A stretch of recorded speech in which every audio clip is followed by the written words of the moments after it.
উত্তরাঞ্চলের পর্যটন খাত নিয়ে আলোচনার জন্য রংপুরে আছেন সহকর্মী নাজমুল ইসলাম নিশাদ।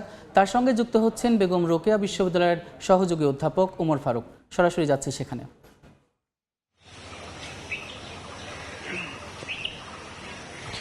আমরা যেমন শুনছিলাম, উত্তরাঞ্চলে যেমন অসংখ্য ঐতিহাসিক নিদর্শন রয়েছে, একই সাথে এখানকার প্রাণ প্রকৃতি, এখানকার অসংখ্য যে নদী রয়েছে, বিশেষ করে তিস্তা, ব্রহ্মপুত্র, ধরলা, এই নদীগুলোকে কাজে লাগিয়েও কিন্তু রিভার ট্যুরিজমের যে সম্ভাবনা সেটি কিন্তু রয়েছে।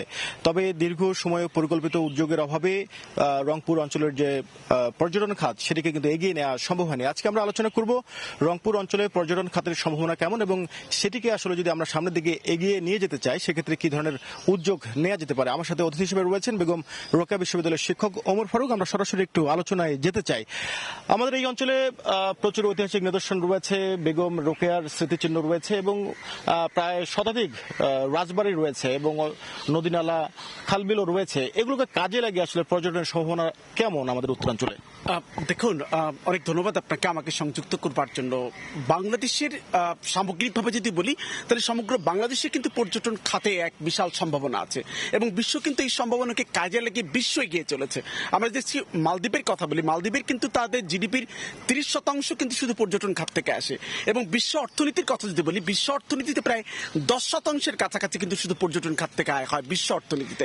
ঠিক সেই জায়গায় দাঁড়িয়ে বাংলাদেশের কিন্তু এই কন্ট্রিবিউশনটা মাত্র 3% এবং কোন কোন হিসেব তার চেয়ে আর একটু কম।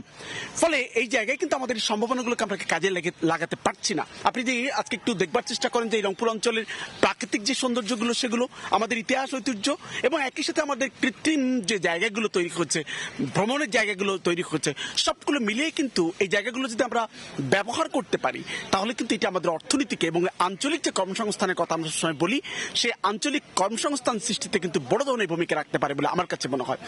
এবং সেই জায়গায় যদি আমরা বলি আমাদের যে নদী কেন্দ্রিক, তিস্তা কেন্দ্রিক যে অববাহিকা, সেই জায়গায় তিস্তার যে সৌন্দর্যগুলো আছে বা বর্ষার সৌন্দর্য, অন্য সময় যে প্রাকৃতিক সৌন্দর্যগুলো আছে সেই সৌন্দর্যের কথা বলি, আমাদের যে রাজবাড়িগুলো আছে সেটার কথা বলি, আমাদের যে বিভিন্ন রকম কৃত্রিম যে আমাদের যে ভ্রমণ কেন্দ্রগুলো আছে সেই জায়গাগুলোর কথা বলি, এগুলো কিন্তু সবটাই আমাদের জন্য খুব বড় অর্থনৈতিক সুখবর বয়ে আনতে পারে, কর্মসংস্থান সৃষ্টি করতে পারে। কিন্তু সেই জায়গায় এই সম্ভাবনা জায়গাটা আমরা খুব বেশি কাজে লাগাতে পারছি না নানাবিধ কারণে।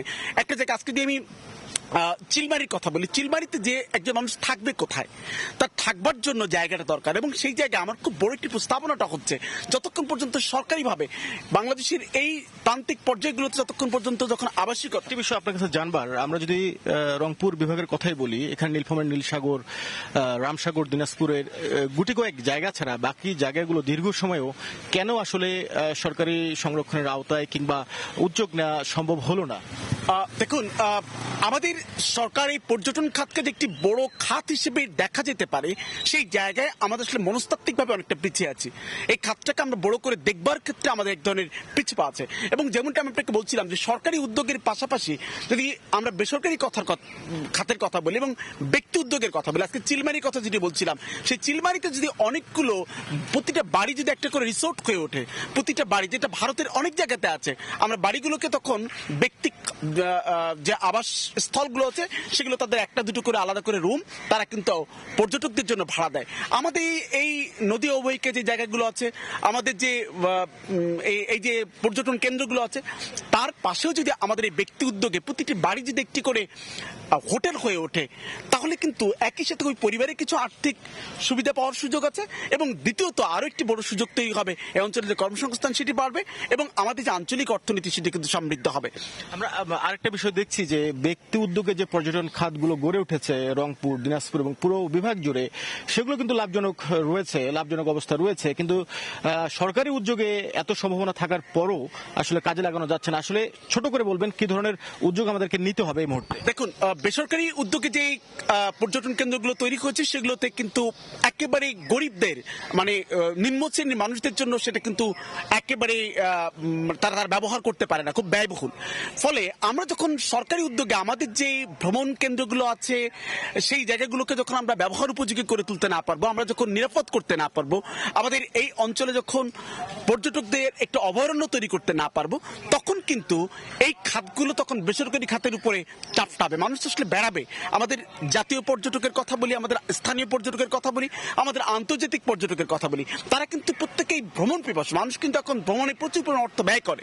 আপনি বলছেন যে সরকারি পৃষ্ঠপোষকতার বিকল্প নেই। নিরাপত্তা নিশ্চিত করতে হবে। ধন্যবাদ আপনাকে আমাদের সাথে যুক্ত হওয়ার জন্য। আমরা আলোচনা করছিলাম উত্তরাঞ্চলের পর্যটন খাতকে সমৃদ্ধ করবার ক্ষেত্রে কি কি ধরনের উদ্যোগ নেওয়া যেতে পারে এবং উদ্যোগ নেওয়া হলে এই অঞ্চলের অর্থনীতিতে আসলে সেটি কেমন প্রভাব ফেলবে। সবকিছু মিলে আজকে আলোচনায় এই ছিল আমার কাছে। অতিথি হিসেবে ছিলেন বেগম রোকেয়া বিশ্ববিদ্যালয়ের শিক্ষক ওমর ফারুক।